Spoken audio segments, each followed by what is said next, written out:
Welcome to the Andy Noise Experience, podcast endurance noise, random musings. It's Monday, October 27th, I think, 2020, sometime after 7. Slept in a bit today. Walk actually has to go to work. Actually has to go into the job, sourcing human resources. They're hiring some people, so that's good news. But she's been working from home since March. So did a solo walk. Didn't head out the door till 6. But with daylight savings time or whatever we're in, it was pretty dark. Hit the bike path wearing my infamous coach's jacket because it's chilly out here. It's in the 50s. I say infamous because I've been wearing this jacket since like 2006 or 7. I went to a Nike coaches meeting. They had them down in LA, and every year they give us shoes. They gave this jacket. It's the most comfortable jacket. I've worn it so much. It's all nice and soft. It does have Coach on the back, which I don't really care for, but in fact, one year we went out down there. One year they had Davis, I don't remember his last name, 800-meter runner, talk to us. The second year, it was a surprise guest, and it ended up being Pete Carroll, who at the time had been coaching USC, and of course now coaches the Seahawks, who I was watching the Seahawks yesterday. And speaking of track and field, that young man, Metcalf, I think, wide receiver, chased down that interception, and then they were showing all the old videos of that guy running track back in the day. And that's kind of the message Pete Carroll told us all. He's like, hey, I want my athletes to be multi-sport athletes, and I've talked about this before. You know, don't just focus on one sport from a young age.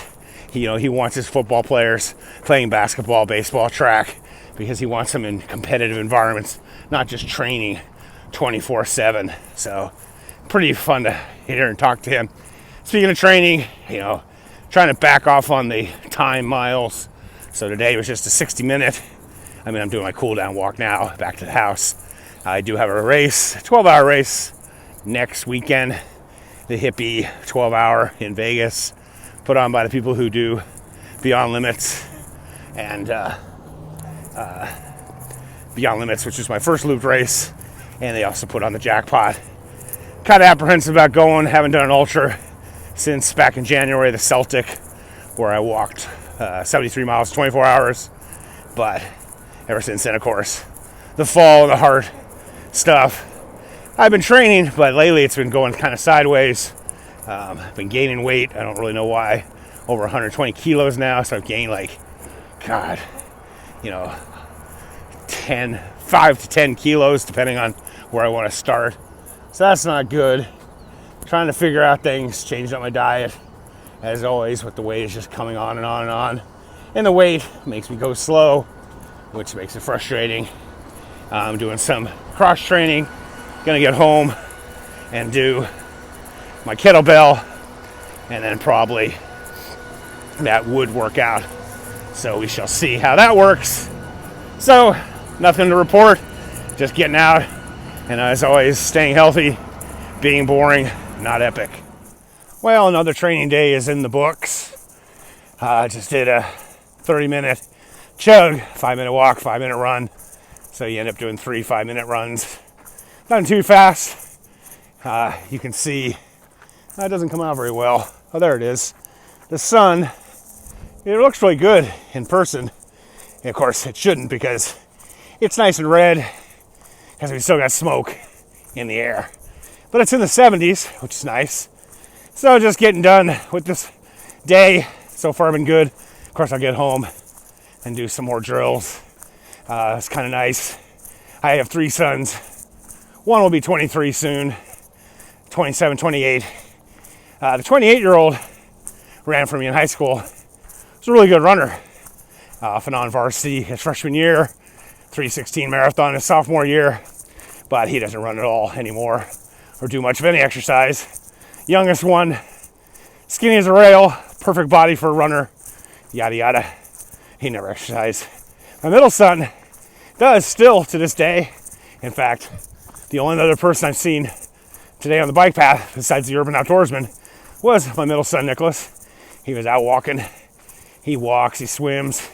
He started running in the pool like I did with the treadmill thing. With the tether. And he was out getting a walk in. And so it's kind of funny that this big old bike path in a big old town, and the only person I see is Nick, but he's got a routine down. He's been jumping rope, something I can't do. But so good days.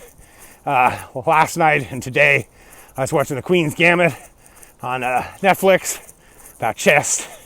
Really good movie series, I guess is what it would be called. Highly recommend watching it. Always get inspired by those things. Actress was really good. I've always liked playing chess, but I'm terrible at it. Keep looking back, make sure nobody's riding up on me. Don't want to get run over. In fact, someone is coming up behind me. I'm on the dirt though. But been doing this for 40 years. Haven't gotten hit yet, so want to keep that streak alive. Did a podcast about, is it burnout or boredom, fatigue or boredom? And I often say, mostly it's boredom. People want to be entertained, and doing what I'm doing right now, to a lot of people, is boring. That's why there's gyms.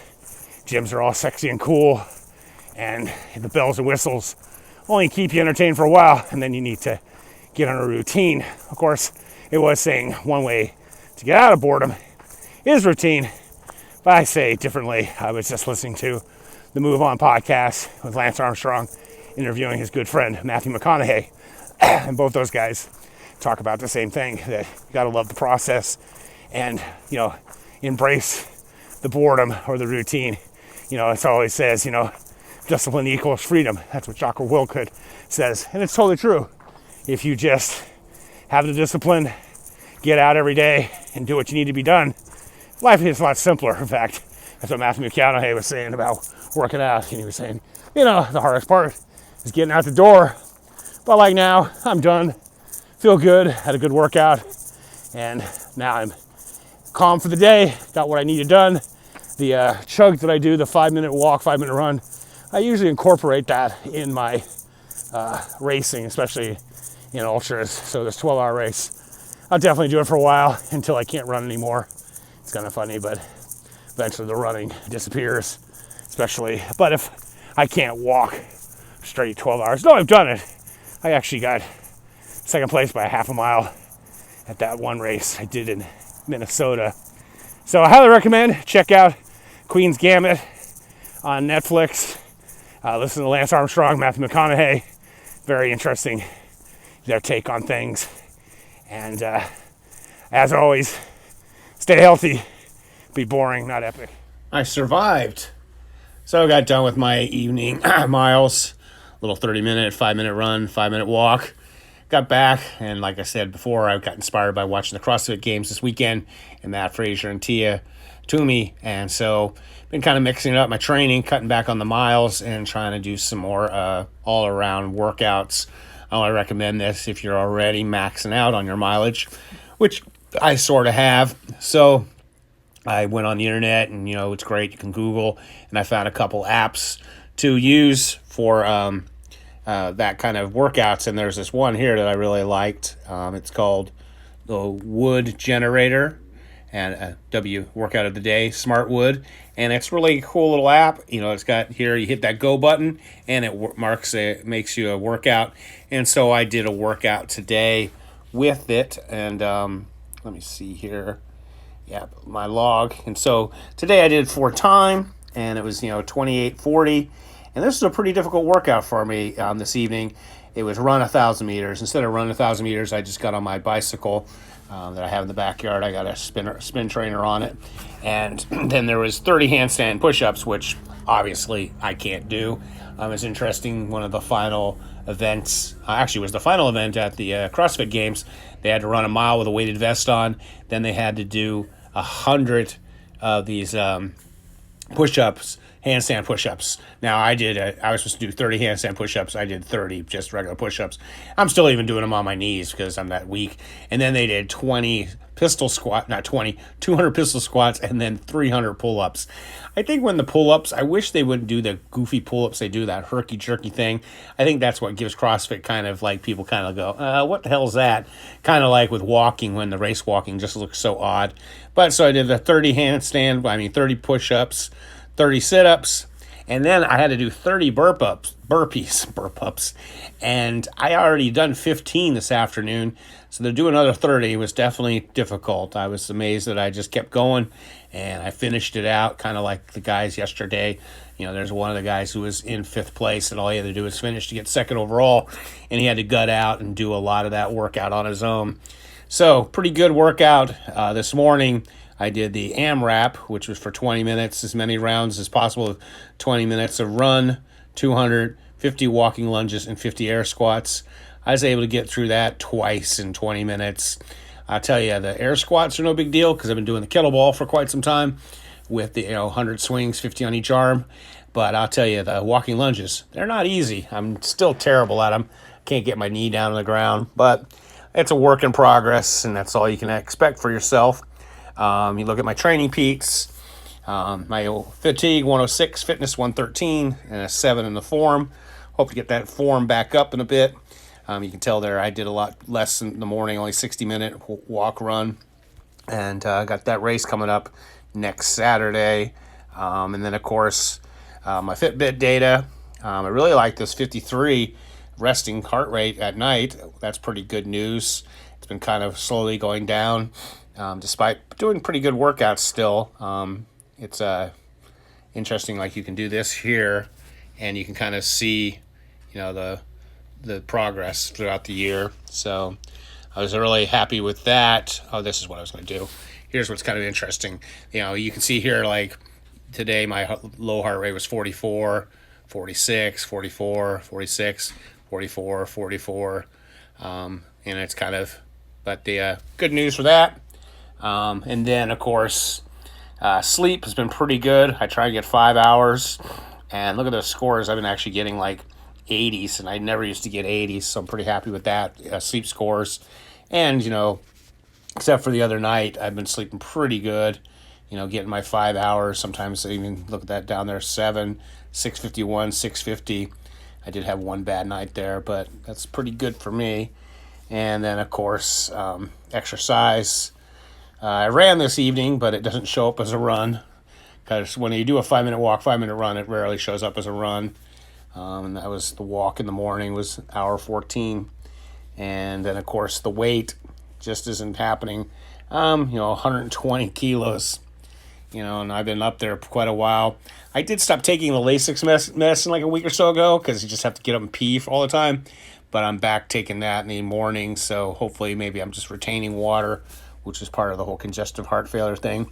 Probably should have been sticking to taking that medicine, but who knows. And then, of course, the evening activities. That there is the wood workout of the day that I did. It took me almost 30 minutes to get that whole thing done. And then, of course, instead of running, I was riding. So I rode a kilometer before and after the workout.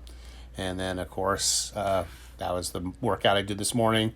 I do this Tough Mudder has a great workout program online, and I kind of been doing that. In fact, I did this morning. I did 15 burpees, so that was a hard workout. And then, of course, my run, and then I had a kettlebell this morning too. So pretty good day all in all in training. I feel pretty good. Just kind of trying to stay awake till at least 9:30, 10 o'clock, because if I stay up till 10, I seem to sleep a lot better. And looking forward to seeing what's going on for tomorrow. Tomorrow's Tuesday. Hopefully we'll have run camp in the evening. And as always, stay healthy,